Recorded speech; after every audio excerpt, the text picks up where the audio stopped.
is Terry Bradshaw, quarterback, Pittsburgh Steelers. It's 7:15. There's a new home run champion of all time, and it's Henry Aaron. This is baseball, Major League Baseball. And this is ABC's Monday Night Baseball, live from Fenway Park in Boston, Massachusetts. Looking. He's under the gun.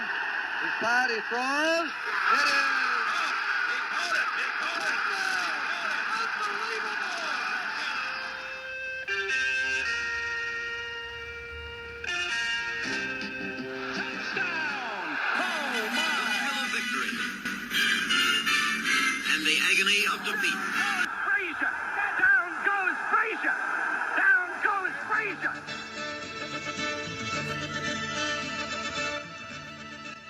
We're past our prime, and welcome to another show where we celebrate Sports Illustrated from 50 years ago. Today, the August 26th, 1974 issue with Australian tennis star John Newcombe on the cover.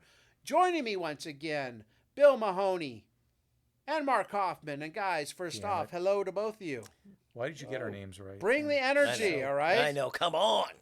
Let's get I wanted you to mispronounce our names, damn it. He's grown You're past lucky that, I don't call you unfortunately. Dick Hoffman. He's such a dick. What I find interesting about this issue is it is celebrating the 20-year anniversary of the first ever issue of Sports Illustrated with Eddie Matthews on the cover. When I first started thinking about doing this show that looked back at sports for a fleeting second, I thought about starting all the way at the beginning. Cool. And I thought, boy, that's going to be tough to get those guests because there Joining aren't a us will be whole Stan lot of Musial. them Yep. that are still with us, unfortunately. So I decided, let's make it a little. Actually, I thought about doing 40 years, which would have opened it up quite a bit more. Yep. But that period from 74 to 84 was so instrumental and impactful on our lives. Right. In every sport. You too. know, that I really wanted to try and delve into that. So while it probably has been more difficult for us to find guests from 50 years ago, because, we're talking like last week's guest, Jenny Chandler, is about as young a guest as we've had, Right. mid-60s. Yeah. God bless her. So, but some of these guys, Bill Curry, 81, some of these guys are Tommy John, are a Jim little Cott, right, they're a little bit older. They're older men, yeah. Johnny Rutherford, So yeah. anyway, 74 That's right. seemed like a good place to start, and the scorecard seems like a good place to start for us today. Mark, what you got? ABC did a 1-hour preview for the college football season because college football now is becoming big time. And they all wanted to predict who will be number one: Notre Dame, Ohio State, USC, Alabama, Penn State, Oklahoma. Though Oklahoma was on probation. The interesting thing was that year in 1974, they were actually split champions. Oklahoma went undefeated, but they were on probation. So they were only recognized by AP as being the number one team in the country. UPI named USC as the number one team in the country. They won 10-1-1. And they defeated Ohio State in the Rose Bowl that year by 1 point, 18-17, because they scored a touchdown late in the game and decided to go for two and not kick the extra point. That's a ballsy move there. But anyway, Well, the other thing that's like you say, a split national championship. That's because they voted on it Yeah, back it used to then, happen all right? the time, too. And it did. It happened pretty frequently, It did. and people would get really incensed. But now you look back at things and you're like, how did they do that? Right. Well, in their defense, and it is a defense, but back then, they were more concerned about the student part of the student athlete. So they didn't want these football seasons going from late July into middle of January, which they go to now. They didn't. That wasn't the purpose of these guys. Now it's all about billions and billions of dollars, and who cares if they even graduate and all that kind of. In fact, we pay them and they don't graduate. So anyway, I have a good one. Coach Rick Forzano gave a pep talk to the Detroit Lions before their exhibition game with the Oakland Raiders. President Ford will be watching, he said. The team was impressed. Our president, William Clay Ford, he said. The Raiders beat them 41-10. See, that's important, the middle name. That's what actors have to do. If you two actors have the same name, you can't have the same name. You have to add like something else. Yeah, like a right. middle name. Yep. Change the spelling. So they should have just said Clay Ford. Next up, first article of the day. Actually, Mark, I think you've got they said it from George Anderson. Sparky, my man, with the Reds before his Tigers days. He was asked why his players don't sing the national anthem. Most of us have such bad voices, we respect the national anthem by not singing it. Yeah. Yeah, that would still not go over well now, but I can appreciate his candor. In 75, the Reds and the Red Sox played in the World Series, so that was Sparky Anderson's team. The Red Sox were doing really well, and that's our first article of this week's issue called Strangers in Paradise, because the Red Sox were in first place. Billy, this is a great story to start off on. Because it just reminds me, and it brings it home. Just a young couple. They were relaxing on a blanket beside the Charles River. These kids were guzzling the nectar of the gods at an intoxicating rate and listening to a pocket transistor radio that was turned up loud. But they were sunning themselves in the nude. And while in nature I may be acceptable at Big Sur, it was banned in Boston. One of the offending young men, named Mark Hoffman from California, says, I get naked at most every event, you go to hell. It's weird how he made it in there. Story? Wow. How did they know? There was an You have a issue. source. Yes. Bill's got a source. Yes, I called right there and he goes, oh yeah, that's that bastard. He's naked everywhere. He was in Cleveland just a give few me the weeks bare back. facts. Yeah. But the funny thing actually is that the cop comes up to them, says to the naked couple, hey, pointing to the radio, how are the Sox doing? Yeah. And that I could reminds care me of a less how story you're I dressed. had when we first moved to Boston. We're at like a town fair, and it's late September. I want to say it's 05. So the Sox had just won their first World Series the year before. So we're at this town fair, and it's like 3:30 in the afternoon on a Sunday. Sox and Yankees are playing that day, and this guy comes up on the PA system, and he says, "Can I have your attention, please?" Ricky Little is missing. 8-year-old Ricky Little is missing. He's wearing a blue shirt and white pants. If you see him, please bring him up to the stands. His parents are looking for him. Okay, so everyone's looking for little Ricky, right? About a half hour comes by. Oh, and then he says, oh, and at Fenway, Yankees 2, Red Sox 2 at the end of 6. Okay, so missing boy, Red Sox score. Okay, half hour later comes up and he goes, can I have your attention, please? We have an update from earlier. Red Sox 4, Yankees 2, final score. The whole place goes crazy, right? I'm like, what happened to little Ricky? Ricky, did they ever find him? Hey, they have their priorities, right? They do. Never mentioned him again. I can only assume that little Ricky was found, but no one Red cared. Sox did win that day. Yeah.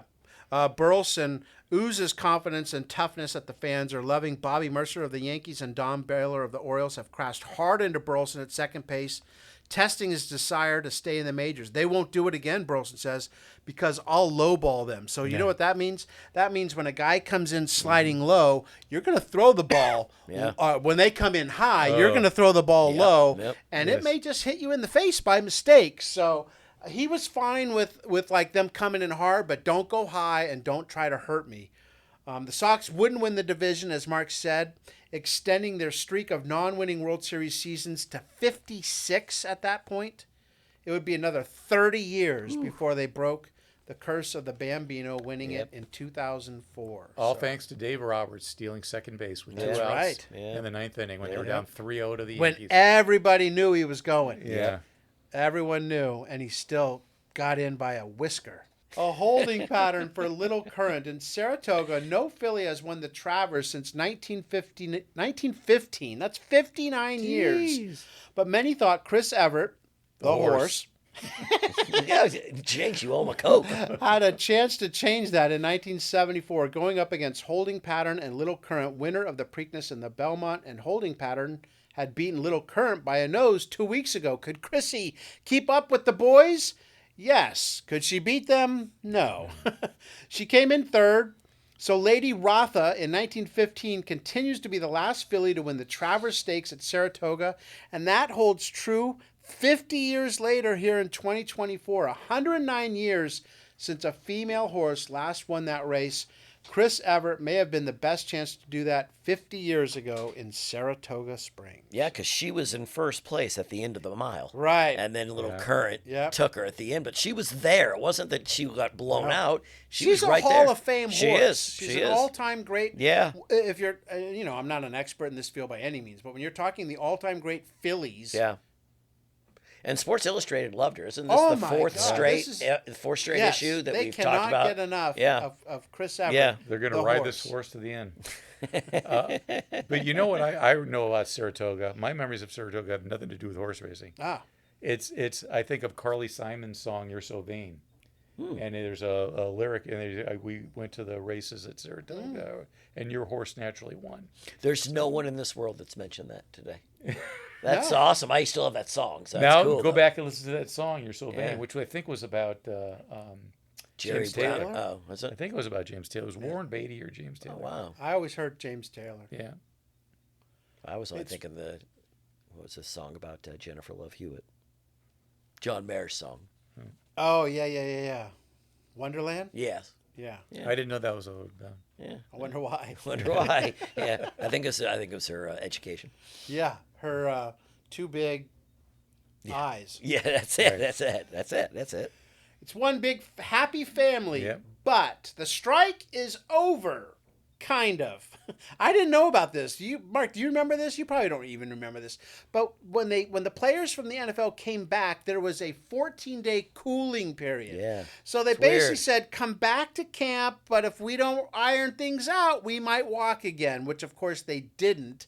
But gosh, could you imagine being a little kid at that point and being like, they're back, now they're not back? Yeah. I mean, Yeah. that would have been just horrible. The owners learned that lesson. That's why we had lockouts. Right. Yeah, it's true. Nobody's happier about that than the LA Rams. One practice with the non-NFL players produced 11 fumbles between the That's right. center and the quarterback. So they were looking to change things up. Rams were 12-2 in 1973, a legit contender for the Super Bowl. So the players were thrilled to be back in camp. Plus, they had an owner, and Bill Curry mentioned this. I was just about to say that. Yeah, right? Yeah. Carol Rosenblum was a favorite of the players. Yeah. He treated his players at least as well as any other owner, if not better. In fact, Bill Curry said he only had a job. He lost his job Right. with the Colts because he was the NFL Players Yeah. Union Association president. And Rosenblum, who had been the Colts owner at that time, now was the Rams owner. Right. And Curry pointed out that this has never been done before, where Carol Rosenblum owns the Colts and sells the team to Dan Reeves, I believe, who owned the Rams. So they basically just traded teams. Yeah. And that's how Bill said he got a job with the Rams in '74.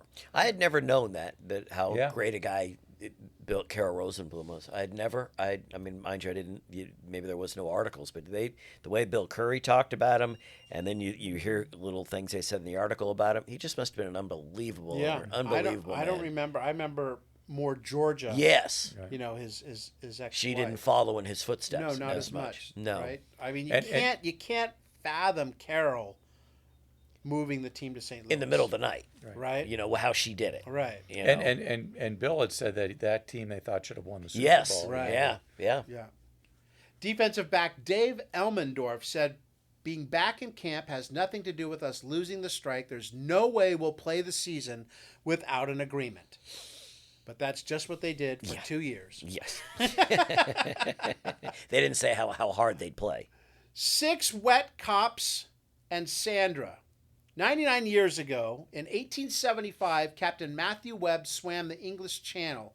It took him 22 hours to cross. Now, a little footnote about this. 8 years later, Captain Matthew Webb died trying to swim the Whirlpool Rapids on the Niagara River below Niagara Falls. So he was a thrill seeker and worked out well swimming the channel, not so well around Niagara Falls. But now 20 swimmers were in the water between England and France, while 11 more waited ashore trying to replicate Webb's adventure almost 100 years ago. One of them is Sandra Keshka. The other one, the headline of the article is six cops. So there was a team of cops from Long Island, New York, I think it was. They were also making the swim. Sandra isn't really worried about making the swim. She's worried about breaking the record. She starts her swim at 3:22 a.m. Can you imagine No. how cold that must have been? I mean, they say the water was 60 degrees. If you go into the Pacific Ocean these days, it's freezing. Yeah. Water's probably what, Mark, around 67, Yeah. 68? That is cold. It is. 60 degrees is numbingly cold. Right, that's why So- people in the Titanic all died from, because How- the water was freezing. It Yeah. was 32 degrees. Right. Your body could last only 10, 15 minutes Right. Yeah. at all. But you think about this. So she starts at 3:22 in the morning. It took her 10 hours and 30 minutes to do the swim. Right. Think about swimming for 10 and a half Yeah. hours. I get tired thinking about swimming Yeah. for like 10 minutes. It's like the marathon Like, swimmers. Right. 10 and a half hours. Just crazy. People just have an amazing ability to overcome a certain group of people when it comes to these type of events.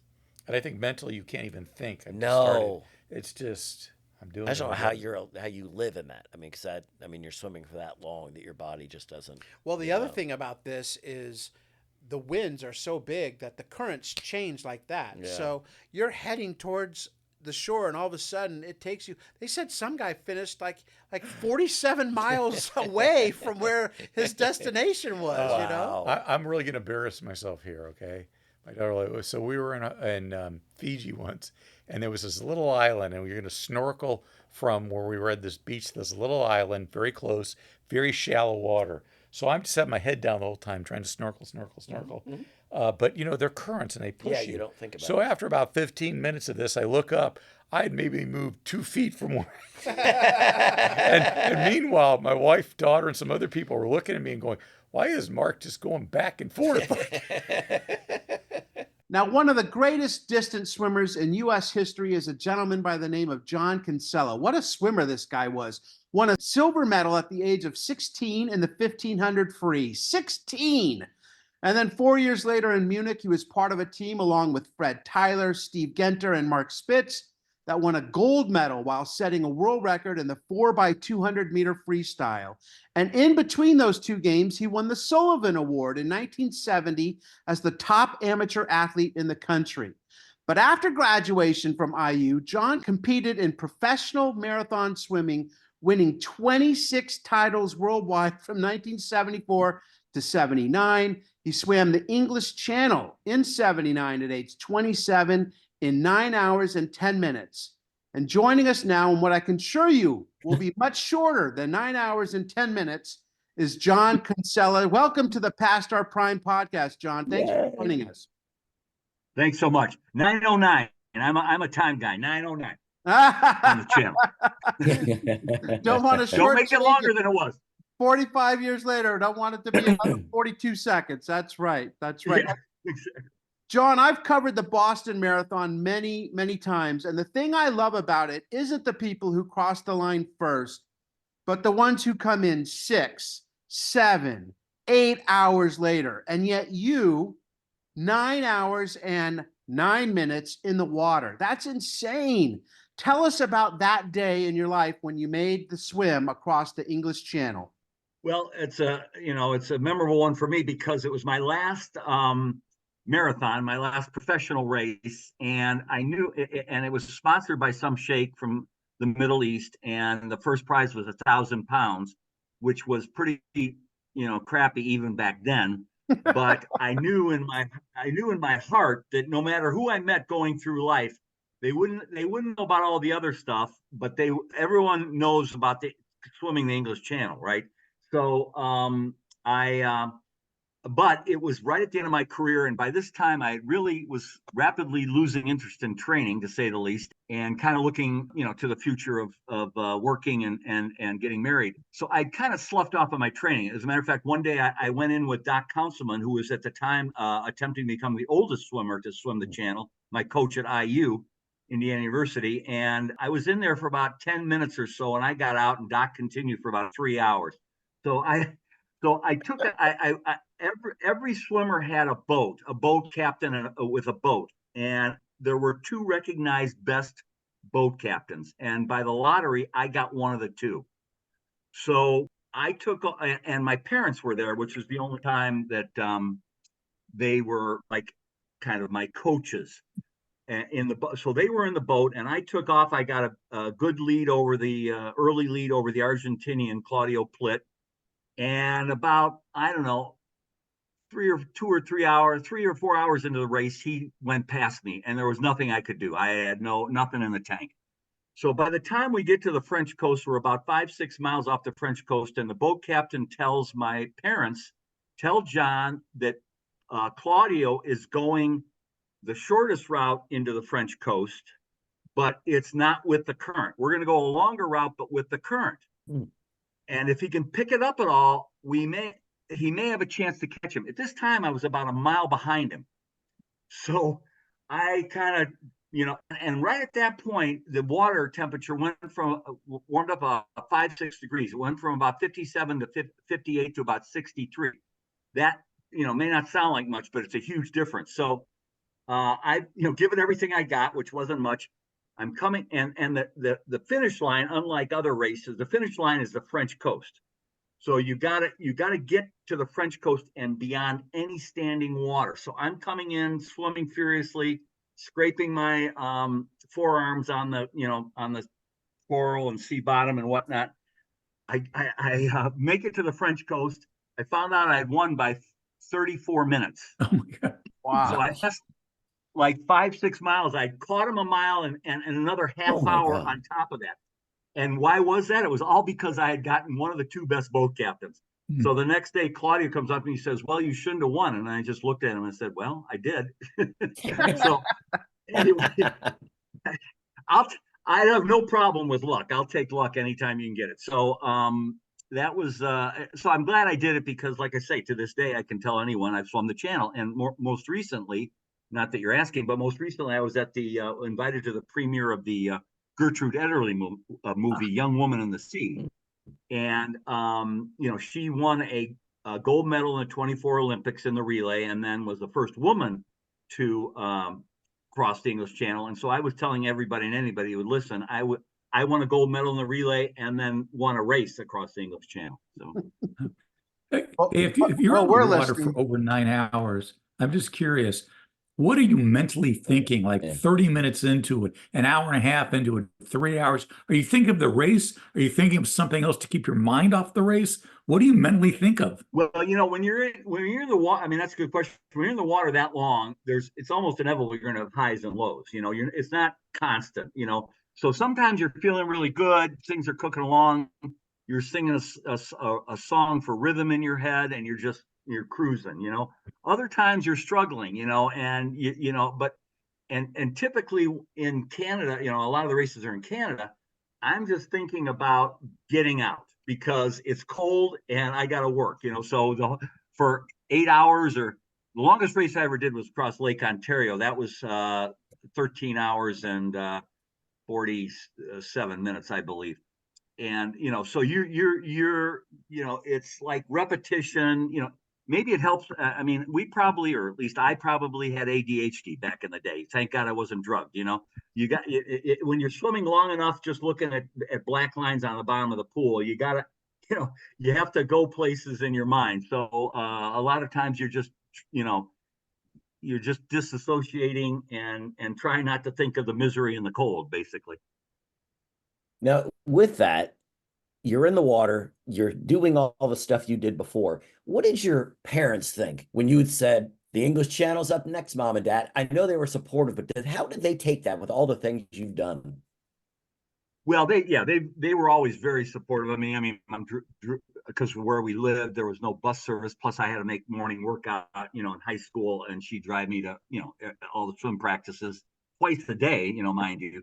So they're very supportive, and they were just, I mean, for them, they love to travel, so they got a chance to go to England and see their son compete. So they were tickled pink, I think, as far as I knew, and they had to sit in the boat for 9 hours and 9 minutes too. They probably didn't enjoy that. As I never really asked them, but they probably didn't enjoy that much either, in terms of just being on the boat in the English Channel. Whenever you're doing one of these long races, and you're must be at some point thinking that you're just swimming endlessly, when you finally can see in the distance the shoreline, that must be a boost, right? Well, Yeah, except number one, I'm nearsighted. Number two, you always have a boat. If it's not a course, like some 10-mile swim, some 10-mile swimming marathons were on a set course, then I'm responsible for my own direction, you know. But when I'm doing a crossing of a lake or the English Channel or what have you, you almost never look. You never look forward because it's futile. Because you can't. First of all, I can't see that well, and second of all, it's kind of irrelevant until you hit shore, you know. And you depend on your trainer in the boat to tell you where you're at, how you're doing, and all that kind of stuff. So he had a French Canadian trainer named Gilles Potvin. He's your eyes and everything else for that matter. And so you don't, speaking of Sports Illustrated, there was a picture of me when I crossed did the Lake Ontario crossing as part of the 100th exhibition of the Canadian National Exposition, coming out of the water with my tongue out like a dog, basically. So it's nice. It feels real good to get your feet on firm ground. I can tell you that. Is the training different? Like when you're doing the Olympics, so you're doing 1500 meter or you're doing relay, is the training different than when you do these endurance races? Well, that's a good question too. I had Coach Don Watson, who I started with in age group swimming through high school, and I trained with him when I was home from college. And then when I finished college, I went right back to swim at Hinsdale with his program. We did basically the exact same workouts that I did as a amateur, as a high school or collegiate Olympian. And we were, back in the day, it's different training now. Back in the day, it was, distance. So I was I was clearly in a lot better shape than the other athletes competing in marathons. I had a big advantage because my coach Don Watson knew what he was doing. So no, we had the same training regimen, pretty much same, weight workouts, same, pretty much very similar. So toward the end of your career, you do the English Channel, but going back, you're 15 years old. I watched the race back in '68. I just watched it yesterday. You're 15 years old. What is going through your head thinking you're in the Olympics facing the best in the world and you're still just a kid? Yeah, I was like I like to say, I was a punk ass kid. So my coach, again, Don Watson, had the foresight to send me out to Colorado Springs at the Air Force Academy, which is the same altitude as Mexico City, basically. I went out there after sophomore year in high school, completed in June, early June. Trained there at the Air Force Academy until the late August Olympic trials, or maybe it was early September. Went down to Long Beach, made the team. The team immediately flew back to Colorado Springs because there was the training facility at altitude was there. So by the time and keep in mind, in '68 swimming was last, and the 1500 is the last day. So I swam on the last day of competition at the '68 Olympics, and I didn't do anything for entertainment or anything other than, sit in my room and look at my navel, or, I went to eat, obviously, and do some training. But and I was swimming great and I was feeling on top of the world. And then about 6 days or 7 days before my event, I got Montezuma's revenge. So I had a couple of vitamin B12 shots, blah, blah, blah. But, so long story short, by the time my event rolls around, I'm totally demoralized, totally giving up mentally, homesick, wanting to get home. The fact, towards your point, Mark, that I was a 15-year-old kid, or 16, I turned 16 in training camp, really hit home like a ton of bricks. And I made the prelims. I made the finals in the prelims, and then I'm saying to myself, no one can blame me if I don't do well in the finals. I'm a kid. I'm a high schooler. I made the Olympic team. No one can really blame me, right? So I was ready to give up, completely ready to give up. And George Haynes, who was the famous Santa Clara coach, who my coach Don Watson had sent me out to Santa Clara the summer before to train with greats like Don Scholander and Pokey Watson and Claudia Kolb and Greg Buckingham. They had, I think in '68, they would have been like fourth or fifth as a country, just the Santa Clara swimming team. and 64 as well. They were the hour. So I swam with George, and he was the Olympic coach. And I'm going out with Mike Burton and the other finalists to swim the 1500. And just as I step out of the locker room, and George Haynes walks up to me. He takes me by the arm with his hand. He looks me right in the eye with those steely blue eyes he had, and he says, "You've worked hard for this. Now make it count." And just like that, all the clouds and woe and everything disappeared back into nothing from which it came.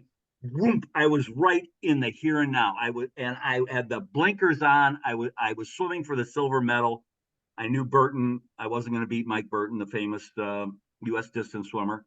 That would have to wait till later. But so it was like just those words got me a silver medal. I mean, it was just the right time, the right thing to say at the right time. And then in 72, you get the gold medal in that 4x200 relay. What was it like swimming with Mark Spitz? Because obviously that was the big Olympics, the record-setting Olympics for him. Yeah, it was. Well, I'd swum with Spitz in 68, and then, I'd also swum with Spitz in the summer of 67. He was at Santa Clara. And then, of course, I was a teammate of his at IU. So I knew Mark well, and I had obviously watched kind of his deterioration. It's all relative as in the 68 training camp where he kind of gave up. And he was expected, or they thought he might win 6 gold medals in 68, and he, relatively speaking, bombed out. But so I'd had a very disappointing Olympic trials. It was probably the worst experience of my swimming career, and I hadn't made the team in 2 events which I had been a world record holder in. So I kind of, but I was grateful to be there, and we pretty much knew we were going to win. There wasn't, and I was leading off, and obviously I swam my heart out for the team, and we did win and set a world record. And we're going around the deck for the medal ceremonies, and Spitz says to me, "Well, I don't think I'm going to swim the 100-meter freestyle." I go, "What the hell are you talking about?" He goes, "Well, I'm locked now for 6 gold medals, and I don't want to ruin it with a silver or bronze." I go, "Mark, what are you talking about? Of course you're going to swim the 100-meter freestyle." Well, of course he did, and won 7 gold medals. But he was trying to, he wanted nothing but a golden record for 72, and so we had a great time. The Olympics that year, the swimming was first, so we got a chance to see some events which I hadn't had a chance before, and hang out at the Munich beer halls after the swimming. So, did he ever thank you for the motivational speech so he could get that 7th gold? No, I mean, and I heard another story. I mean, he didn't just say that to me. Someone else, not too long ago, within the last year or two, told me a similar story, and it percolated back to the coaches, and they did what they had to do to get him to swim. But so Spitz was all. He had a little baloney in him, like all of us. So I kind of knew he was full of BS, and it turns out he was. So he swam and won 7 gold. Did you enjoy being the lead swimmer in that race? And what goes into that? What preparation goes into being the first guy? Well, yes, I did. I mean, first of all, it's a little bit of a comfort because you won't jump start. If there's an exchange in the relay, right, where you can jump the gun, so to speak. But and also just gave me a chance to set a time, which is very important in swimming, as you know, because you don't have a relay start, you have the lead off leg, so your time is legitimate, it counts. And no, I was just bound and determined to do the best I could for my team and represent. So I felt I did then, and so did all the other guys, and we gave Spitz a big lead that even he couldn't blow. Spitz was kind of renowned for not doing that great on the relays, going back to college. I mean, freshman, I can tell some stories about Spitz on relays, but so we wanted to give him a big lead so that there was no excuse, which we did. So it all worked out. We're talking with John Kinsella, one of the greatest swimmers in U.S. history, part of the legendary Indiana Hoosiers swimming program. If you think John Wooden's UCLA Bruins were a dynasty, look up what his coach, Doc Councilman, who we mentioned earlier, did at IU. It was phenomenal. John, you mentioned Mike Burton winning the gold in 68, and you're on the podium right next to him. But in 72, when you're on the podium, you mentioned you win the gold, you set the world record. what's that moment like for you hearing the anthem play, knowing this time you were part of the gold medal winning relay team? Yeah, it's just gratification, and people say to me to this day, well, "Where's your medals?" I have to ask Sharon, where did we leave them? So I don't. It's not something that why don't you carry? I've had the question, why don't you carry them around with you and all that? But you know, for me, swimming there's a spiritual aspect to it and a competitive aspect to it. And then once it's over, it's kind of like, okay, great. Let's, now we got to do, something else or something more. So I was very gratified, but, by the same token, like I said earlier, I was disappointed in myself that I failed to make the team in the 400 and 1500 meter freestyle, which I really, was capable of doing. And so it was a little bittersweet too, but I was blessed and very happy that, that I've been able to participate and win, so from that aspect, it was great, but there was always that lingering kind of, what if type of thing. So we all have our burdens to bear in life. And you just took it from me. I was going to ask you, who are your medals and do you wear them around? You got cleared that up for me. Well, I think they're in the safe deposit box, but yeah, I can't remember. I mean, we're actually hosting a party here for my grandson, and he wanted an Olympic team, so we're probably going to have to get them out to show the kids this weekend. We've got a pool here. We redid it when COVID hit, and so now I'm swimming not in a 50 meter pool, but a 15-yard pool. But at this stage, it's good exercise, and I'm enjoying it.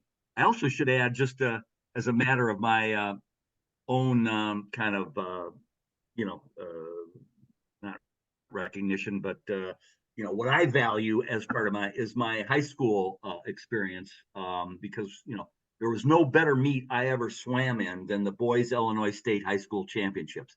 You have 2,000 screaming people literally almost right on top of you, because the way the pools are constructed where I swam, the spectator section was maybe up 10 or 15 feet, and the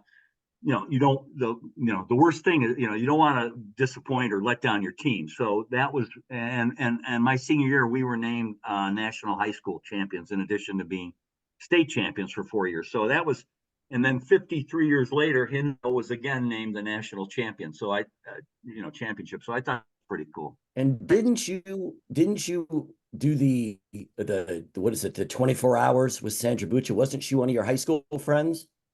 Yeah, she was 2 years behind me in high school, and Sandy's. There's a lot on her that you probably found or could find. She, they didn't have girls swimming. They had a boys Illinois State High School Championship, but not a girls. And her father, Colonel Bucca, who was a force to be reckoned with, went to the courts, and she was part of that change in the early 70s to get that change where girls could compete. But she trained with us, and there were many races where I'm saying to my trainer, Jill, where is Sandy? And he's like, well, John, he's got his binoculars on. Well, John, she's in second place and she's gaining on you. And I'm going, holy cow, I don't want to lose to a woman. So she was a tough, she only swam 2 years, and then she went to in marathon, and then she went to law school and left it. But our first race was the 24 hours of La Toupe, the team race, like Le Mans. And I sent up an application, and they promptly rejected it. And then Colonel Bucca heard about this and said, got in touch with the organizers of the race in Quebec and said, do you know who you're talking about here? So long story short, Colonel got us in, and I started shivering. It was my first marathon. It was she had swum the year before, when I was still in college and an amateur. And I was shivering from like 5 minutes into the race for the whole 24 hours. And the night it was so cold there, you could see your breath in the air. And but we went back and forth for 24 hours and still joke about how there were a couple times I said, could you please have Sandy do another lap so I don't have to swim? So Sandy, brags to this day she did more laps than I did, but she was a hell of a competitor. Yeah, I read that. It sounded like your body was falling apart. They had an article in one of the Sports Illustrated a few weeks back that sounded like you were just, the tendons were everything was going bad, but you still kept jumping in the water. How do you do that? How do you mentally get to that point? Well, you're literally, like I say, you're literally, you're shaking, you're shivering, you're shivering so bad you're shaking. I actually kind of, like I said, damaged one of my tendons in my leg just because of the vibration, I guess. But at this, when you train to the level, it's almost instinct. And so, and you're not going to quit I'm not going to quit on my teammate type of thing, so because that was the race where we had a team, where there was a team as opposed to just individual. So you just gut it out, and then as I grew in the sport, I learned how to handle the cold much better. But when you're doing it for the first time, it's pretty brutal, especially when it's 24 hours. Hey, John, Yeah.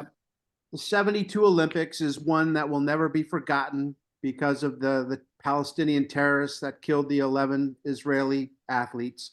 I believe your event was already over, the one where you had won the gold. Is that correct? Yeah, the swimming was over that Olympics because, like I said, that was first, where they alternate, and we watched the thing unfold from because it was in the village, Olympic Village, Right. only in another block of flats. It was destined to be, I believe, it's still apartments in Munich. And so we watched the thing with the people on the balcony and whatnot the whole day. And then they took them in buses under a bridge. We were under a causeway or whatever you want to call it. We were standing on. And not too long afterwards, we heard, they ambushed the terrorists and killed them all. So we didn't need another excuse to celebrate, but that was good enough for us. So we immediately headed down to the Hofbrauhaus in the Munich Beer Hall. And of course, the next day we found out the truth. The next day, the day after, we found out the truth. So it was good. It was fortunate from our perspective that the swimming was done. And the other thing was, there was a couple of days there where Spitz was in our suite. Mark was in our suite of rooms, and he's Jewish, so they thought he might be a target. So he wasn't, but they got him out of there, and it changed the whole tenor. It changed the whole tenor of the games. I mean, you could tell when we woke up in the morning of the event, of that circumstance, just by looking out the window and seeing, instead of hustle and bustle, it was just small groups of people, very quiet, very furtive. It changed the whole games. It was, it's a shame. I always hate it in any form. I always hate to see politics in sports, although I'm guessing it's inevitable, but I always dislike that. So, but it is life in that. Here a week ago, you're like the happiest guy in the world, and now, you're demoralized at this thing that's taken place, and you're a block, like you said, you're a block away from it. It had to have had an impact on not just you, but like you said, the whole event. Oh yeah, it's just and the closing ceremonies and everything was the whole mood had gone from ebullience to very, very reserved, and it just changed the whole tenor of the games completely. Absolutely, it was it's unfortunate, obviously, for a number of reasons, but I just don't like I don't even like the medal counts. My philosophy or attitude is sports competitions, Olympics is for glorifying the athlete. I mean, he or she has worked hard, and it's for that athletic achievement. It's not for the glory of the country. That's maybe I'm a little odd in that regard, but that's just my opinion. Was there ever any talk after that happened of not finishing the games, not finishing those final 5 or 6 days? I think there was, as I recall, but it was very brief. It was, I think it was stillborn, but early that morning, I think there was some speculation, but that quickly became not an option. And I don't know who made, I don't know who made that decision or what was involved in that. I just know that talk kind of ceased. Did you stay till the closing ceremonies since you were done? Oh yeah, we stayed. We stayed to the closing ceremony, and then we stayed and lived in the village for another, I don't know, week or 10 days or something. So we were taking that semester off, and we bought a car in Munich, and my buddies and I traveled around Europe and North Africa. They were still serving food, which was fine for us. You know, it was pretty deserted. One night, we wanted to get a flag that was way up on a pole. You know, on a pole. We wanted a souvenir, so I got on top of my buddy's shoulders, and I'm reaching up as high as I can.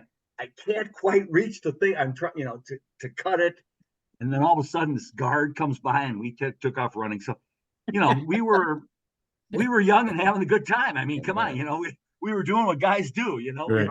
Right. One of the Australians that wasn't even a competitor, had somehow wrangled he and his buddy's way into a penthouse suite at the Village, and had gotten some drink tickets and that they used to punch, and then you pay on the way out. Well, so they'd buy drinks for everybody, run up this thing, and then go out with their one little ticket and pay for 3 or 4 drinks or whatever.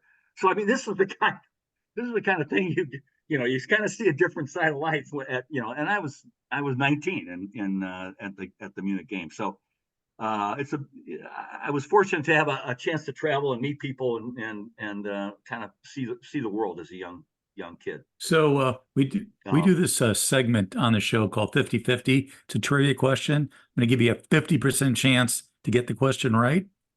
And we're going to do some trivia about channel swimming. So true or false, okay? This year in 2024, there was a movie released talking about the first British woman to swim the English Channel, and it was called Vindication Swim. Is that a true or false statement? Well, there was a British. Well, it's false because it was Gertrude Ederle, and it was called Young Woman of the Sea. But I don't know about that movie, so I'm going to say false. Okay, this was true. This was called Vindication Swim, and it was about a swimmer named Mercedes Glitz, who in 1927 swam the English Channel. And they actually shot the movie in the English Channel. They actually had the actor do the swimming. That's wild because, like I said, I was just at the premiere of in 2024 of Gertrude Ederle's crossing, and I don't even know what year it was, but it had to be before 27 because Gertrude was the first. So right, this is the first British woman. Yeah, so no, Gertrude was probably the first woman. I'm just saying that's wild. They have 2 movies about 2 women in the 20s swimming in this channel in the same year. That's Hollywood for you. They always tend to do the same subject matter with multiple movies in the same year. Exactly. In 1968, did you also know the athlete John Kinsella, who was the wrestler? Sort of odd to have 2 guys, John Kinsella, in the Olympics. I did not only did I not know him, but until this moment, I didn't even know. Is that a fact? Yeah, I was looking at it, said, because I was looking up John Kinsella, and we found one. What was the first guy, Mark, we found? Oh, yeah, there's an Australian poet who's still alive with your name. Oh, is that the guy who wrote Field of Dreams? Or because there was a the Field of Dreams is John Kinsella. There's a John Kinsella, and right. But I did not know. I never heard about the guy from Australia. Yeah, he was born in Perth to wrestler. And then John, I gotta ask this question. This is gonna get me. You're a young guy, you're a good-looking guy, you're in the Olympics, you have a gold medal. Now, if it's me, I'm walking in every bar I can. If there's a girl, I'm like, how you doing? Gold medal. You never use the gold medal as like hey, here I am and look at me. No, maybe it's just me being a bad guy. I just, like, how you doing? Hey, you're a guy, right? I mean, come on. But no, I was, well, I mean, since you asked, I mean, I didn't lose my virginity until I was 21, number one. But number two, I don't know if it was just my natural charm, but I didn't seem to have much success with the ladies until maybe well into my 20s. I don't know, but not back in the day. I was kind of shy and not very experienced, shall we say, or wise in the ways of the world. But so a lot of people through the years have been surprised by that because they, like you, thought, well, you got medals, you're gonna, you're gonna make out like a bandit, right? But unfortunately, I was not only young, I was dumb. That was the problem. It's amazing. Hindsight is always 20/20. Yeah, I would be the same as you, John. I like to think I'm all tough. I like to think I'm all tough, like I'd walk around. No, I wouldn't have. I would have like, oh, hi, my name's Bill. It'd be so weird. Well, that's perfect, John. For swimming advice, I'll still go to you, but apparently for dating advice, we should all look to Bill. Yeah. Bill was the man. Yeah. It's a good thing we're all married, okay? I got it. Exactly. I'd be out of luck if I wasn't. But no, I met my daughter's and my daughter always said, "Well, Dad, I wish you'd told me before I lost my virginity." I said, "Well, I'm sorry, Molly, but at my daughter's send off for college, I met my wife, and without my daughter, I would have never met my wife. So that worked out great." Nice, nice. That's okay. Hey, John, when we started this, I knew about the Larry Zonkas and the O.J. Simpsons and all these, John Havlicek's, but it really is getting to know people like you and your stories that have opened my eyes and made me I know this sounds kind of corny, but re-fall in love with sports, because I'm so kind of tired of the sports world we have in now, and to talk to people like you that did what you did because you love to do it, it's really inspirational. So I can't thank you enough for coming on our show and taking a stroll, or in this case, a swim down memory lane. We really enjoyed it. Thank you so much.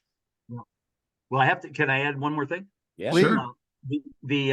It's interesting you mentioned that, because I mentioned earlier about the spiritual aspect. I don't know if we have multiple lives, or I don't know any of that, but I know for myself that for whatever, there was some reason that I was driven to do what I did, and it had nothing to do with money or fame, or it was this intense desire to train and to go faster and to pursue goals, so it was, people ask me to this day, well, how did you do that? And I think now, how the hell did I do that? I don't know now, but at that time it was like a second nature to me, and almost like there was something, some resolving or resolution of issues from the past or from some other time or place. I don't know, but many of us were very driven, and there were different motivations, obviously, amongst the athletes, but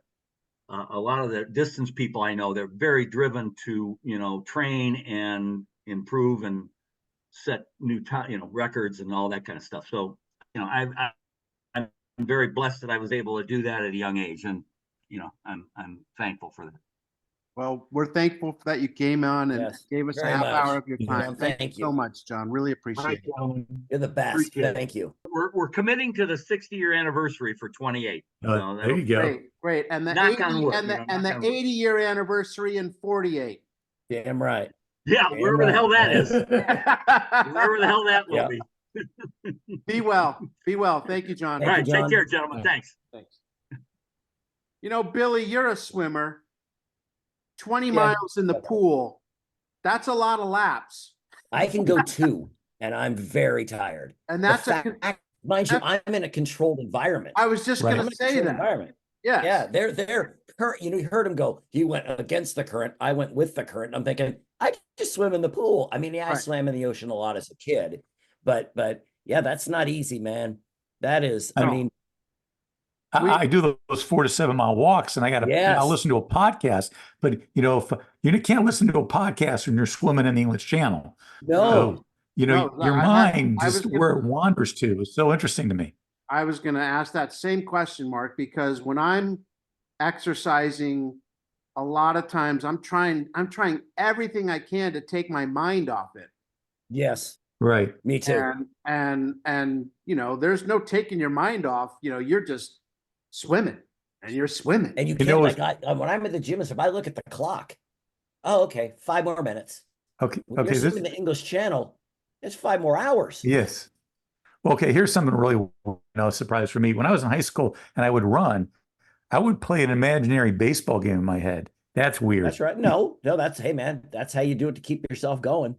Yeah. Oh, I used to do numbers in my head. I would try to figure out, I did too. Batting averages and ERA. I did that too. Walking to school and stuff. I'd be like, gosh, if he goes 5 for his next 6, he'll be up to 350. That kind of stuff. That's funny. We all do that same thing. I used to do the same thing. Play games in my head, do numbers in my head. Think of a player and try to think everything he's done. Like, okay, when he played with them, what did he hit? And no question, we all did the same stuff.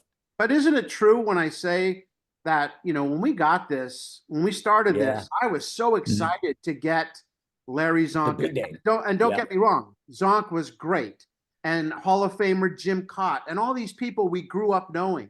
But it's these people that I had never heard of that have these amazing stories. I mean, he's telling us about swimming the English Channel right off the bat. And all I'm thinking is, this is fascinating. It is. And the other thing is, he talked, every time I heard about Mark Spitz, he seemed like a guy that was the king of the world, all confidence. The way John almost made him sound was, hey, we got him a big enough lead. Yeah. It's like, dang. Well, the It gives relay you a was different not as strong. perspective. Not a bad one on Spitz, just a different perspective because Well, that's a buddy talking about him, rather than a media person or something. That's someone who really knew him. Love that. All right. It's great stuff, Scott. That's why this show's great. Yeah. That's why. All right, let's talk about John Newcombe. For a time, the Australians were kings of the tennis world. Rod Laver and Ken Rosewall dominated, but their best days were behind them.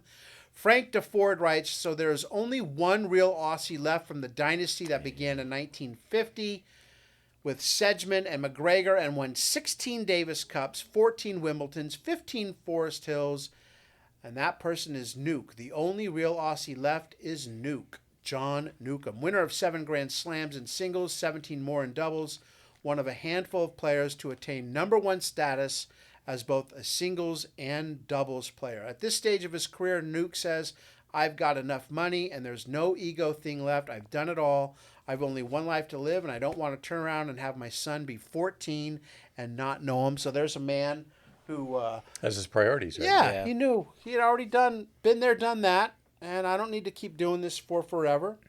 That being said, he would win one more major because of his veteran status and care not attitude. He is free to say whatever is on his mind, like this about #1 Jimmy Connors.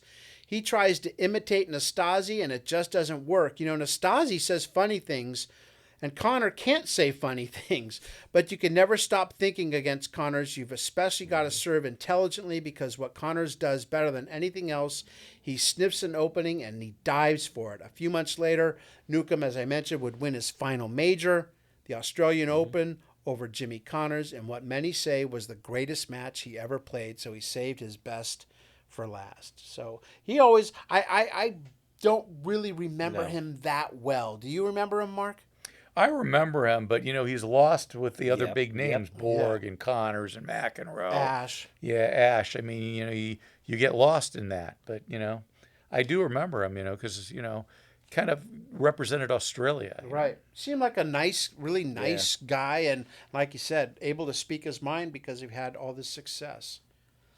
I like how in the article, it said in 2001, he was revealed to be President George W. Bush's drinking companion on the night of September 4th, 76, when Bush was charged with driving under the influence.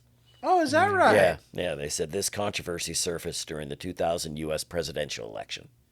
How funny. And then, President Bush quit drinking. Yeah. Not long thereafter. But you look at, I could... Newcombe...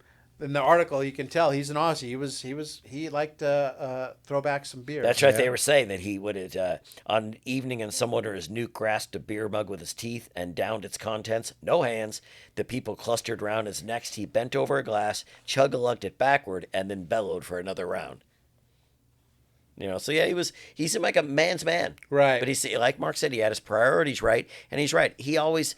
Because you don't think of John Newcombe. I think of John Newcombe more because we've read other articles, the doubles. Right. I didn't think singles. I was no, it was because there was some issue before they talked about doubles tournament, and that's when I thought of John Newcombe. Right. No, and that was back when doubles was a part of tennis. Exactly. We don't follow doubles. No. I didn't even know they still played it. No, and the Bryan. I mean, he had won 12 straight Grand Slams. Yeah. In doubles, and then the Bryan brothers broke it. Be an interesting guy to talk to. Yeah. That's for sure. Don't tinker with this kid brother. In 1973, Oklahoma was undefeated. As Mark mentioned, they were on probation, though, that year, 10-0-1. So they were never in contention for the national title. I think in that year they were on probation with both. They couldn't even win, what was it, the AP poll? No, they did win the AP poll. Oh, in 73 as well? No, in 73. Yeah. No, 74 yeah. they did. In 74, they were only on probation for one, I guess. Strange. But anyway, great team. Barry Switzer goes undefeated with just a tie in his first season as head coach at Oklahoma. Next year, here we go in 74, they would go undefeated again. Tinker Owens is a receiver. Had an older brother, Mark, that had a pretty good career. Steve Owens, he scored a record 56 touchdowns in his career, won the Heisman Trophy, and then ended up in the NFL for a short stay. But had some injuries, so didn't pan out. But had streets named after him. He had the Steve Owens Boulevard. Yeah, he was. So he was the little brother, force. and he was little in the sense that he only weighed 168 pounds. But and Oklahoma didn't throw the ball a lot those days. But he was a receiver and a special teams guy. Wishbone offense, Billy. What were his stats? Now this was, keep in mind, if I'm not mistaken, college stats? a All-American receiver at Oklahoma, and in four seasons. He had played 44 games. Yep. He had 62 receptions for 1,424 yards and 10 TDs. Right. So basically, just over one catch a game. Yeah, that's like numbers for one season. That's right. Now, like a receiver. Yeah. And then he got drafted in the 4th round by the Saints. Yeah. So, I mean, obviously they saw something. Your brother thing can only carry you so far. Drafted and played 4 years He did. in the I think NFL. special teams. And most valuable player as a freshman in the Sugar Bowl. Yep. When he caught 2 touchdown passes in a game over Texas. Yep. He seemed to do well when the cameras were on. That was a nationally televised game, and Tinker came up big. All-American receiver in 74 and 75. Just seems hard to fathom. Yeah, and that you could be, because if he caught 62 passes in 4 years, that means on average he caught 15 passes. Yeah. Give or take. Yeah. And he's an All-American catching 15 passes. I mean, the guys that, what is it, Jackson Smith-Njigba? Yeah. He caught like 80 passes his sophomore year, Such a different offensive world now. So different now. But you look at Tinker, and because he had that little bit of success, but people named a baby after him, someone named a heifer after him, and then a laundromat that didn't even exist was named after him. So he ended up, the Tinker really got that type of publicity, so whatever the NFL people saw and the college people saw, they were right. They were. All right, the people section. I think we all have a good one here. Yeah. You want to go first, Bill? Sure. This is about Lee Trevino. Just before his PGA victory, Lee Trevino attributed his 6-month golfing slump to overeating. Last night I had 3 pieces of pecan pie, an ice cream sandwich, and peaches, he said before going out to win. The only thing holding me down was a rope. So that leads into mine, okay? Because I'm going to go, the first game of the season at Baldwin Wallace, Ohio, found the Dayton Phillies confronting Cleveland's USA Daredevils. This is women's football, including all 350 pounds of Bessie Dawson starting at D tackle.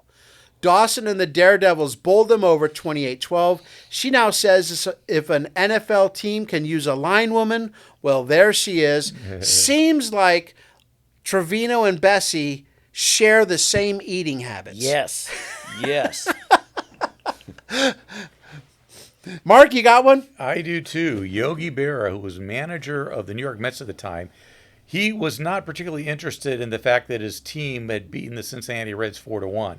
He was more interested in an exhibition football game that day involving the Baltimore Colts.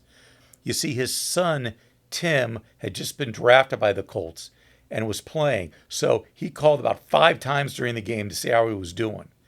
And, one of the calls was placed by a coach who told the person, "I apologize for bothering you, but I have an expected father on my hands." The younger Berra, who did fine in the game, when he heard of his father's telephone activity, says, "It's typical." But, his son did play 14 games with the Colts that year, mostly on special teams, returning punts and kickoffs. So I remember Dale Berra. Right. Dale Berra was his son as well, right? Yes. Yep. Yeah, baseball player. Yep. Yeah. Major leaguer, right? Yeah. A few years. That's a proud pa. Absolutely. Yeah, wouldn't we all? Billy, you got a baseball nugget? Just about Jeff Burrows. He's pretty much upset that Texas, their old Arlington Stadium, the fences are so far back. He says it's hurting fans. They're not getting their money's worth. On a previous road trip, Burrows had 4 homers and batted .519. In his last 7 games on Arlington, he had 0 homers and batted .269. But he did get his 24th homer and became the first major leaguer to drive in 100 runs. It was in Cleveland. Yeah. So Texas, in their new stadium, all the fences are much closer. He also was the guy in Cleveland. That's right. That's right. Who was basically attacked Yeah. by Started the Cleveland brawl. fans Yeah. for the 10-cent beer night. That all the stuff. I mean, I don't know if they actually attacked him, but they got surrounded I think him. they wanted his hat. The guy wanted his Push hat. him, didn't they push him down? Well, Might one have guy been wanted his something hat, like and then that. he got pissed. It you know, didn't end well. It was a rough year for the Angels, but that was the case for much of the mid-'70s. Nolan Ryan, who I think last week we talked about losing a no-hitter in the 9th inning. Yep. This time, only a 19 strikeout performance against the Red Sox. That's it really was Nolan and 24 other guys, wasn't it? Poor. What was the poor old guy. Angels thing? It was Tanana and Ryan and a lot of crying. Right. And that's the famous story I've told where when he no-hit the Tigers in '73, Norm Cash came up to the plate in the 9th inning with like a piano leg. Right, Like right. he hit him with a bat. Right, You know. when he had his stuff. Yeah. But there's also one. They have a quick mention of Al Rabowski. Reliever for the Cardinals. The Mad Hungarian. Yeah, He behind was the so mound. great because YouTube this guy if you can. Yeah. Because basically what he would do is he'd get on the mound, he'd turn his back to the hitter, and he'd just psych himself out. Just get himself all psyched, and then he'd turn around and he'd pump his mitt and just look like he's just ready to storm home plate. He'd throw the ball in his mitt, really, right, Right. So he was just such a character. Yep. Yeah, I remember seeing him like around 77, Yeah, 78, yeah. 9, 10 years old and being like, this guy's crazy. Yep. Oh, I loved him. Hey, there's an article in here on hunting. You know Billy. we're all hunters, man. Yeah, well, I mean, there's nothing that gets me more excited than taking a gun and just going and shooting an animal. Yeah. And then just leaving I it figured there. it'd be more Yeah. fun if the animal had a gun too. Yes. Make it more competitive. Yeah. But this was crazy, wasn't It was. Billy? This, just to give you a little rundown on a boar. A mature boar weighs 200 pounds, or close to, stands 2 feet at the shoulder. His lower tusks are sharp as butcher knives and are set in a loose jaw so they can stab or rip you up. There you go. So you got there's your boar. A gentleman out there and his 14-year-old son, he wanted to teach him how to hunt.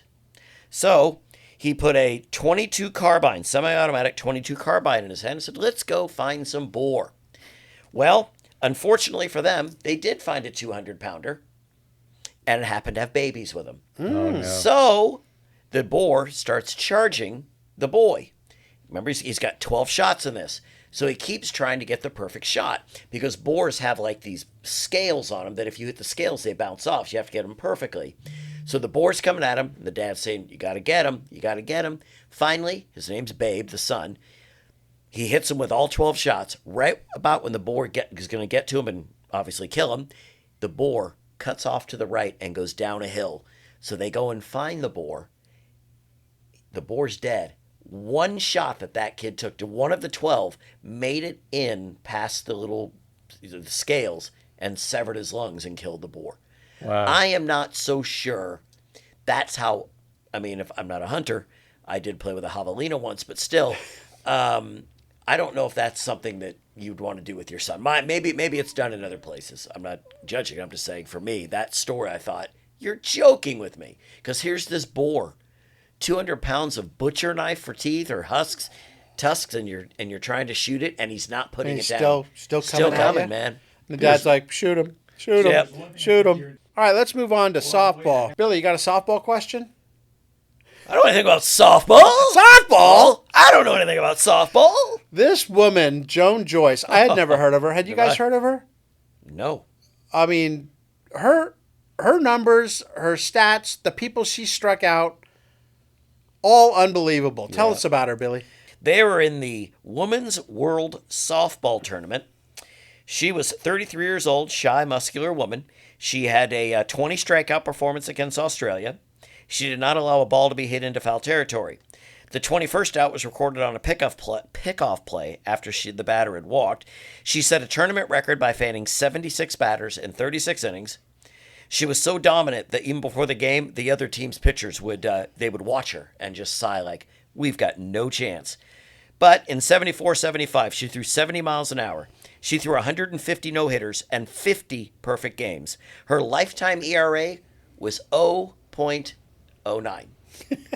I mean, she also, one season, she had it when she won a record 42 games while also tossing 38 shutouts. She struck out Ted Williams in an exhibition game and also Henry Aaron in an exhibition game.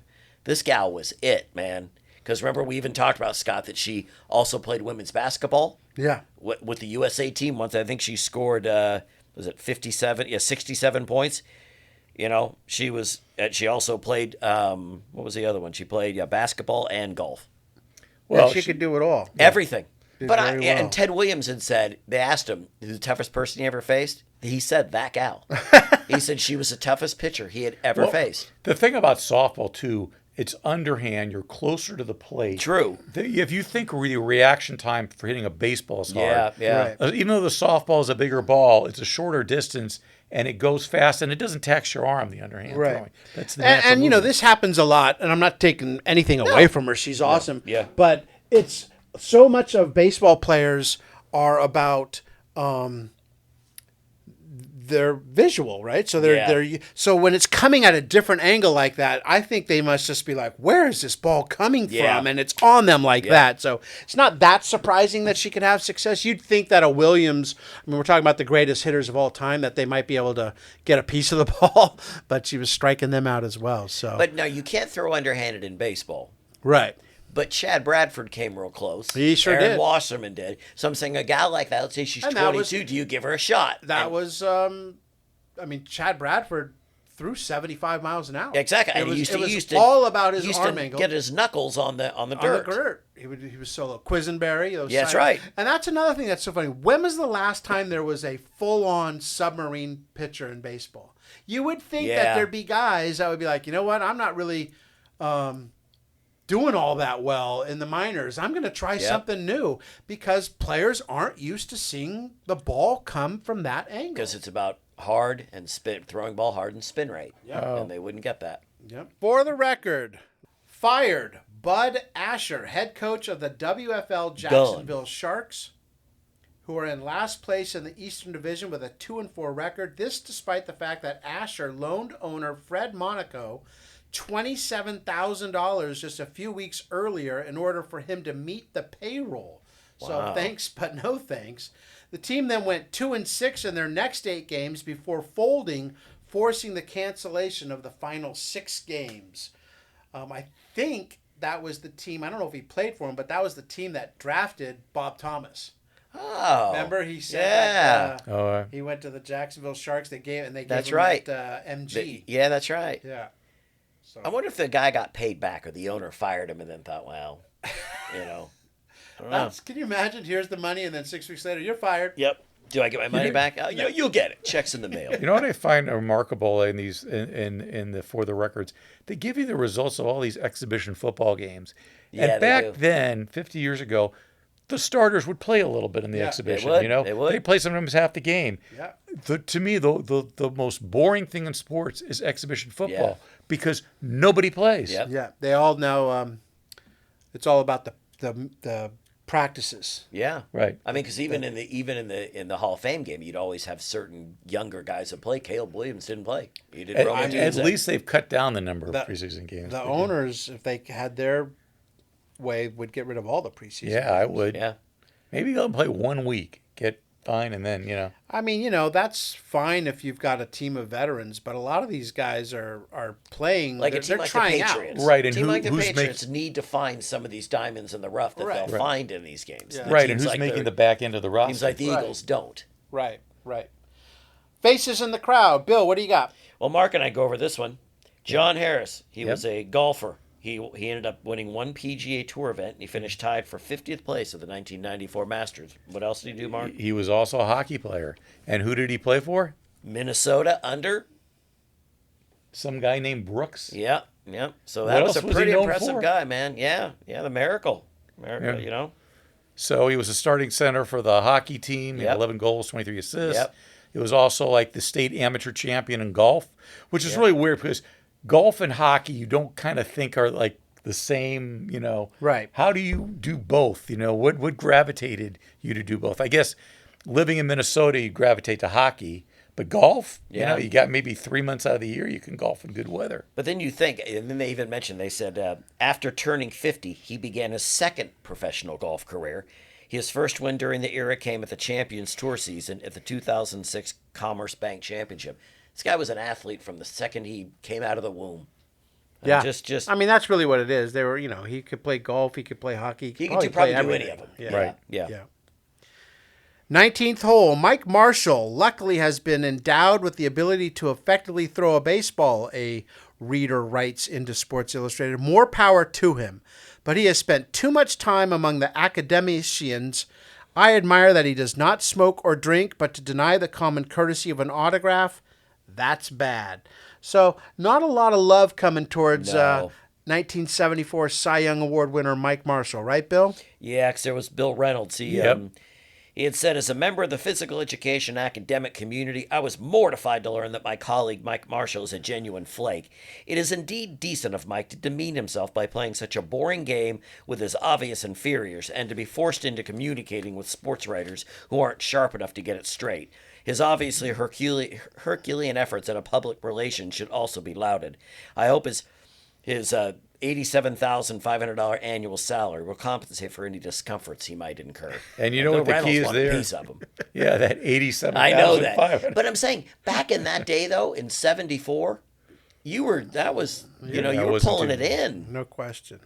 Yep. He was raking in the bucks. We spoke about Marshall and that 74 Dodgers team with their all-star third baseman Ron Cey a couple of weeks back. We'll be talking about them more in the future as they head towards the Fall Classic to take on the Oakland A's in October of 1974. That's going to put a bow on the Sports Illustrated issue of August 26th, 1974. Hard to believe, but we're putting August 74 into our rearview mirror. Started with Bill Curry on the 5th of August. Billy, what a joy he was. Gosh, yes. I mean, not just the greatness of who the man he is, but saying the man he is was even better. What a wonderful, heart-wrenching interview. I mean, you made him cry. I mean, it's just wonderful. Then, as I mentioned, Mark, Ron Cey on the 12th, talking about that unbelievable Cy Young season from Mike Marshall. His numbers were off the charts. Yeah. I mean, we've had some really good guests. Well, Ron Cey, we could still be talking to Ron Cey right now. He might still be. Yes. He might still be talking. Really like talking, yeah. And then last week, gotta love Jennifer Chandler, reminiscing about her time leading up to her gold medal performance in the Summer Olympics of 1976. And now on to September. The strike is over. Here comes football. Next week, Billy, Evel Knievel on the cover. What do you got lined up for us? We've got Bubba Blackwell. We talked to him. He said he's interested in doing the interview. He is the one that broke all of Evel Knievel's jumping records. Now, he's also known as having one heck of a bad accident. So if you get on YouTube and you see it, it's how he survived is truly amazing. Yes. So he's a daredevil. Yes. They're a different breed. Can't wait to talk to him next week on the Past Our Prime podcast. For my two partners, that's Jeremy doing all the technical stuff. Once again, wearing that wonderful A's hat. Yes. He's in his prime, but Mark and Bill and I, well, we're past our prime. Have a good one, everybody. We'll talk to you next week.